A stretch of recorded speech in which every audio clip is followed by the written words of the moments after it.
I brought Jacque Fresco into my last video. I need to start doing more videos on Jacque Fresco and the Venus Project. So here we are. We're going to do a video on Jacque Fresco now. It's not politicians that can solve problems. They have no technical capabilities. They don't know how to solve problems. Even if they were sincere, they don't know how to solve problems. It's the technicians that produce the desalination plants. It's the technicians that give you electricity, that give you motor vehicles, that heat your house and cool it in the summertime. It's technology that solves problems, not politics. Exactly. Politics cannot solve problems because they're not trained to do so. They slow it down. Instead of putting up a sign, drive carefully, slippery when wet, put abrasive in the highway so it's not slippery when wet. And if a person gets in a car, they're drunk, and the car oscillates a great deal, there's a little pendulum that swings up and back, and that'll pull the car over to the side. Not a law. Pollution. Put sonar and radar in automobiles so they can't hit one another. Man-made laws are attempts to deal with occurring problems, and not knowing how to solve them, they make a law. Now, you can't find the answers by declaring a society democratic. You can only find the answers by research and development. You can't find the answers by putting people of high moral character in government. You can only find the answers by innovation, by studying the systems and the problems, and working on methods of alleviating those problems, not through law. Law is when you don't have a method of solving a problem. If people steal or hurt one another, you say it's against the law to hurt somebody. Well, if a person doesn't have the means to live by, he's going to hurt somebody to get the money or whatever they need. So that isn't dealing with a problem. Law is really avoiding problems. It's just nailing a proclamation on the wall saying, you don't do this. You see, it doesn't work.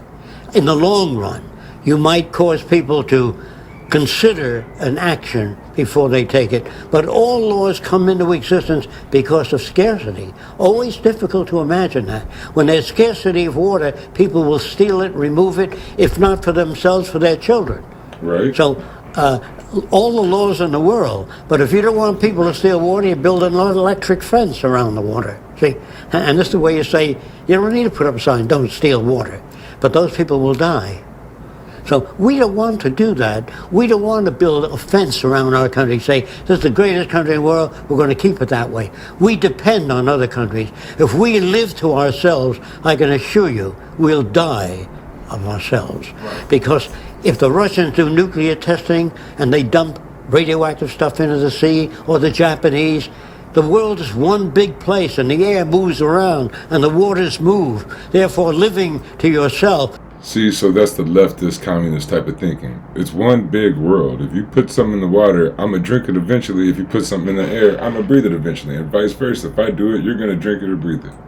Your little isolated colony, your little culture that you want to build, your little city that you want to build of people with like-mindedness, all of that has no basis for survival. Because in the event of catastrophic failure, you will be invaded by the minorities if they don't have food, water, or the wherewithal to live. If you eradicate the conditions that generate what you call socially offensive behavior, it does not exist. The guy said, well, isn't that inborn? No, it's not. War, poverty, corruption, hunger, misery, human suffering will not change in a monetary system. That is, there'll be very little significant change. It's going to take the redesign of our culture, our values, and it has to be related to the carrying capacity of the earth, not some human opinion or some politician's notions of the way the world ought to be, facts and science, or some religious notions of the conduct of human affairs. So we have many people in government, politicians they're called, and they say things people like to hear. They say things that's the only way they can get elected, because they say most of you are wrong in the way you brought up. They'll never make it. You understand that? So politicians say things people like to hear. If a politician discovered that the earth was round, if you want to get along with people and they all believe it was flat, you can say, folks, it's a little round and a little flat. You can get along with most people. But this is the business of science, to get along with people. Our business is to say, if you believe the earth is flat, this is the evidence we have to show that it's round. Present the evidence. That's the best you can do. But when you cater to people's beliefs, you're holding back. You're dishonest. You're corrupt. That's why politicians can never be honest, because they depend on voting. They depend on people supporting them. So the people will support them if they're ignorant. So on that, a left-wing view of the world, instead of capitalism, how he talked about the monetary society, right? We let money organize our society, the rich put it in. So if we made money go out, if we delegated money, if there was a UBI, it might work because everybody would have a little bit of a say. But so many people don't have any money and have no say, and then the richest people have so much money they have oversight, right? So in a non-monetary system, he was talking about something like the carrying capacity of Earth. What goods do we have on Earth? Like water. Earth is 2/3 water, so we got plenty of water, right? Food, materials like cobalt, titanium, gold, all that stuff, whatever.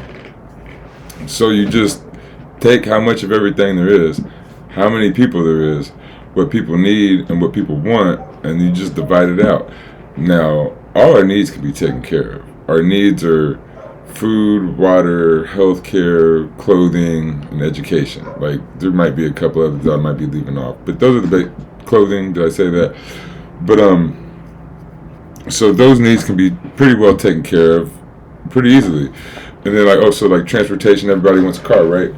Cars sit around something like 80 to 90% of their life. We should ride share. You need like one car per about like 4 or 5 people, families or whatever, because you use it at different times. Like what you would do is you would drive your car from your house to your job, and then somebody would be scheduled to drive from that job to their house, and then somebody would go from their house to another place, right? It would just be going around. And in a world that was real, you wouldn't make any beater cars. You wouldn't make any bad cars. Every car would be like a Bentley, like not even a Lexus, but like a Bentley, like a Maybach. Every car would be the best car you could ever build and the safest car you could ever build. And you would need probably 1/5 of the cars, if that, and you would just share them.